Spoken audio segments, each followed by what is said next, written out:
Hello everyone and welcome to my channel. My name is Crown and today we are going to have some more stories that I hope that you will enjoy. But before we start, it would be so much appreciated if you would subscribe to the channel, like the video if you enjoyed it, and maybe leave a comment down below. These simple clicks would mean a lot to the future of this channel and really reward the effort that I put in every day. And now, without further ado, let's go! First story. You get what you deserve. My girlfriend is an assistant manager at a nationwide pizza chain named after a beloved tile-based name. She was hired by the regional manager and placed at this particular store. The store manager meets her on the first day and there is constant tension. He routinely undermines her authority to other employees. He mocked another deaf employee by mimicking her speech pattern, leading to said employee quitting.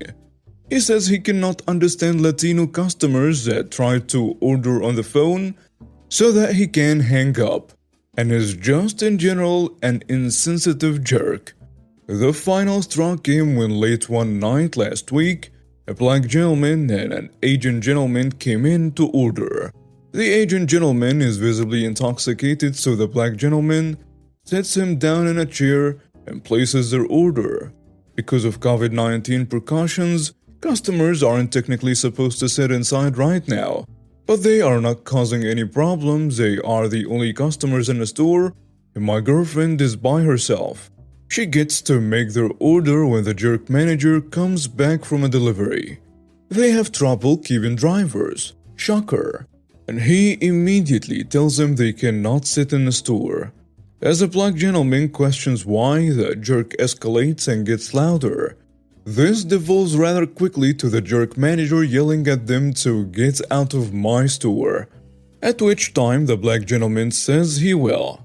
When he gets a refund is issued on his card, but he wants a receipt as proof. The manager refuses and tells them they are trespassing. He follows them out to the parking lot still yelling and then calls the police to report them for alleged trespassing.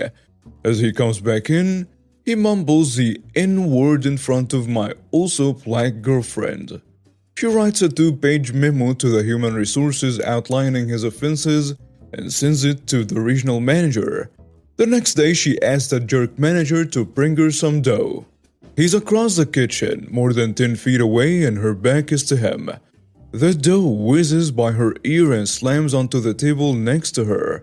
He threw food across the kitchen at her.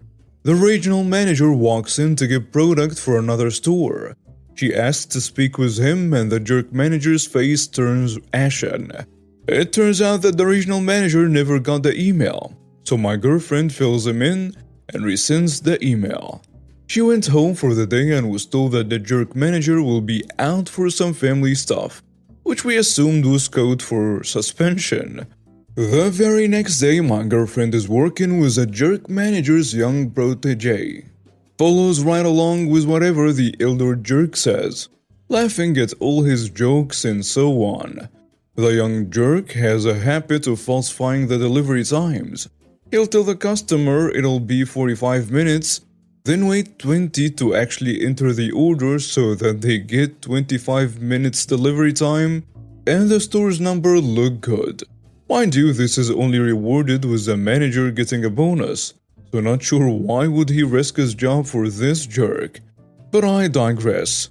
My girlfriend had told the training manager about this practice just the day before.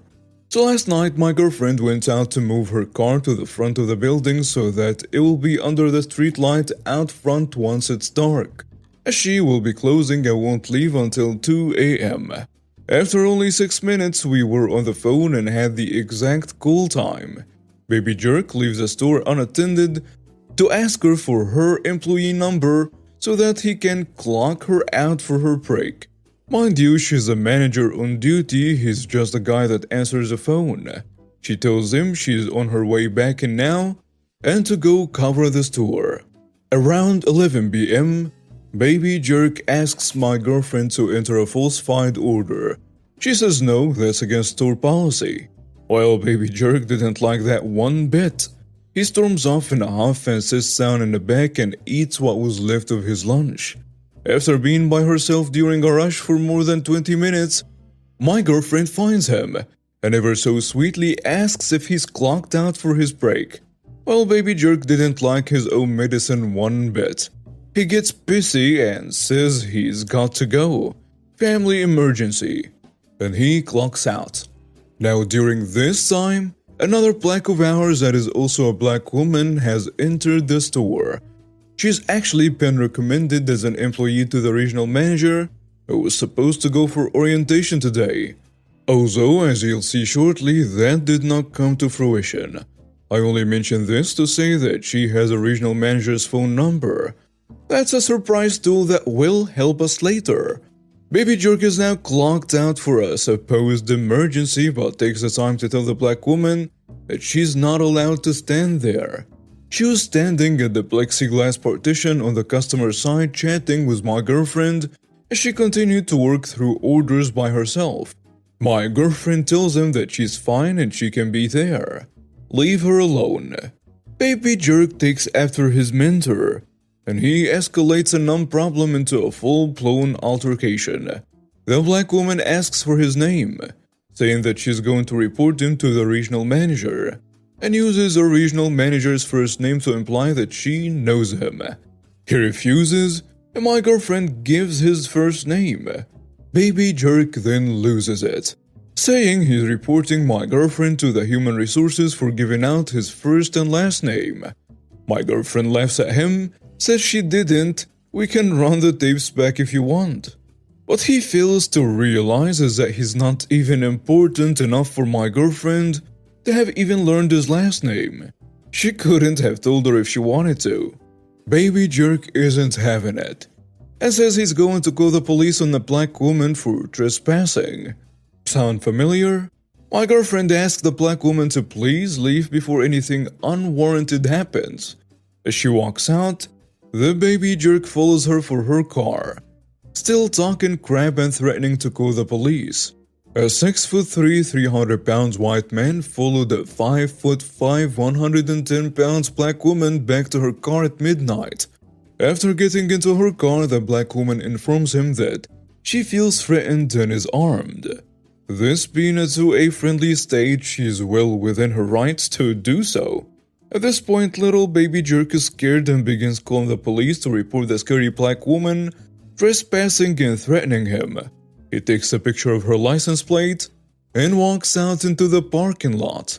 And lo and behold, who should be outside the store that he's legally forbidden from coming to but Big Daddy Jerk.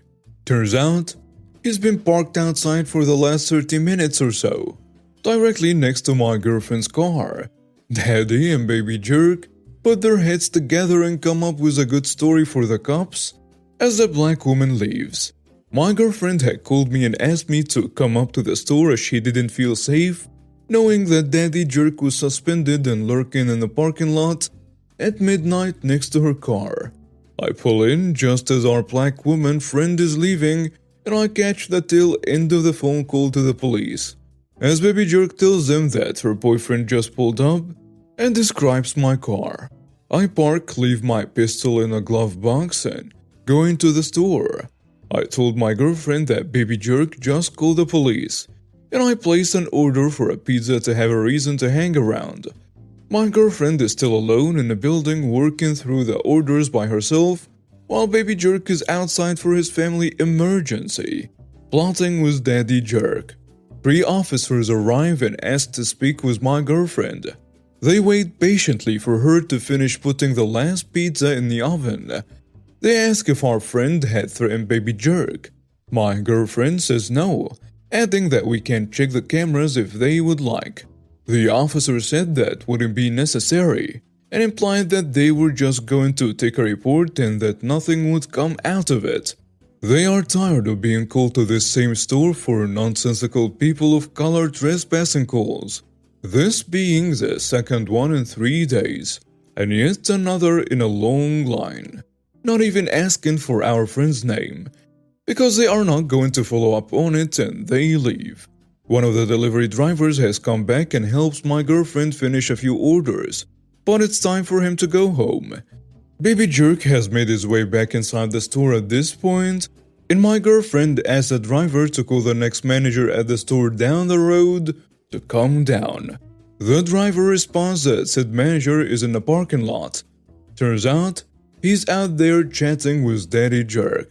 The driver needs to be checked out before he can leave.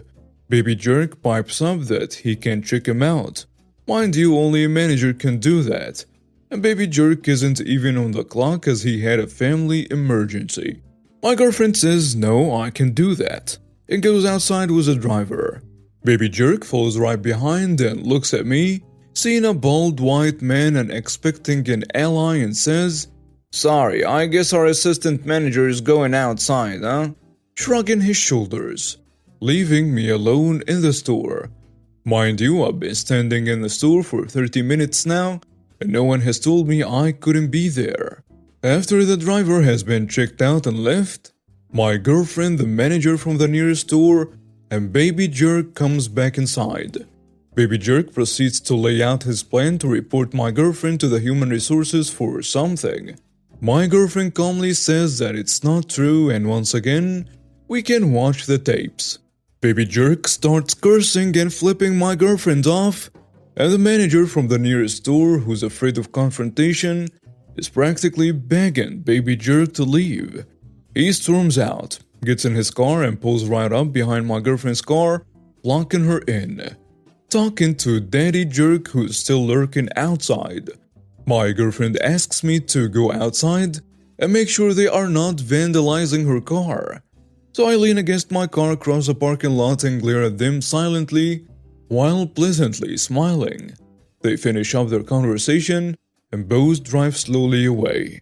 My girlfriend tells a manager from the nearest store that she doesn't feel safe as Daddy Jerk feels very comfortable lurking by her car in the dark, and that manager didn't do anything to make him leave.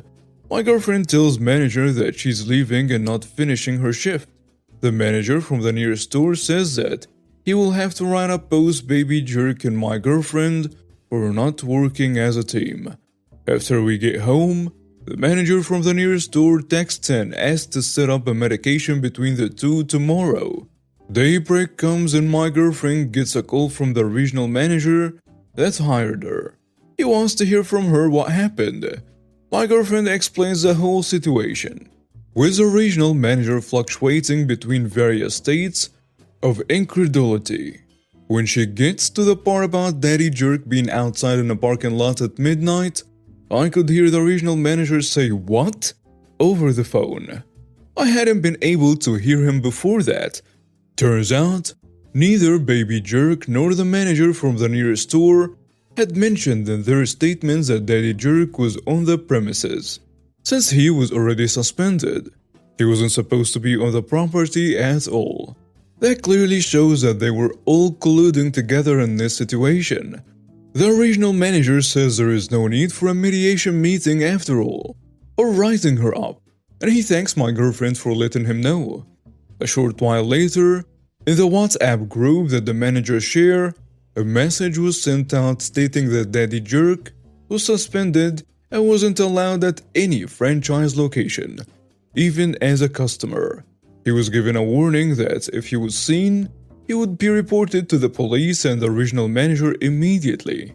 And what did the dumb jerk do? Show his face again. And he got escorted into the police car so fast he couldn't even blink. No word yet on Baby Jerk punishment, but my girlfriend was sent to a different store today and loves it. Helpful co-workers, great manager, better store in every way. I'm just glad she's having a better night than last night. Unfortunately, like most industries, the hospitality field is rife with subtle and overt racism, especially in the South, where a certain subset of customers just like to be served by people of color. Reminds them of the good old days, I suppose. Luckily, it seems that these feelings were lower in the command chain and we were able to go high enough to get someone that will actually take our concerns to heart. That being said, witnesses and evidence are your greatest tool. Please stand up for what is right. Do not just let moments like these pass by. Is not my problem. Racists feel emboldened now more than ever need to be brought back to reality. If you've made it to the end, thank you for reading this overlong diatribe. I hope this goes to show that we can hold racists accountable for their own actions. Next story. Entitled Mother Messes Up Big Time at the Emergency Room. First off, I was just a bystander watching this unfold in front of me. As I was sitting in the waiting room at the emergency room, there was a young girl about 10 by her looks. She was also totally bald and didn't hide it. Overhearing her mom, I came to find out she has cancer. I was getting ready for her chemotherapy. At this hospital, they have service dogs, meant to calm kids down when they get scared. The dog they let her take care of was only small. I have no idea what breed, sorry. She was on the gurney, waiting her turn, happily petting the dog. This is when the entitled mother joins the story. She walks right up to the counter with her little girl who was crying. She said she fell off the swing set and got a black eye. She was told to take a seat and wait until cold. As she is walking to sit down, her daughter spots the dog and squeals she wants to pet the puppy. The young girl's mother tried to explain that the dog was a special dog and her daughter was taking care of him and he was taking care of her, and to please not to touch the dog.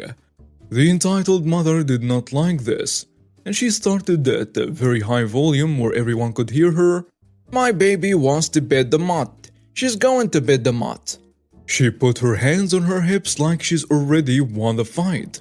She tried to reach over the young girl's mother to take the dog, but when she did, she pulled the IV out of the girl's arm, landing her mother directly on her. Not sure about the dog, but it yelped loud, so I assume she did. At this hospital, they don't just have security, but there is a police officer stationed there as well.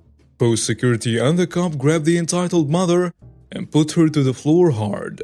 She landed face first on the big rubber mats they have at the doors.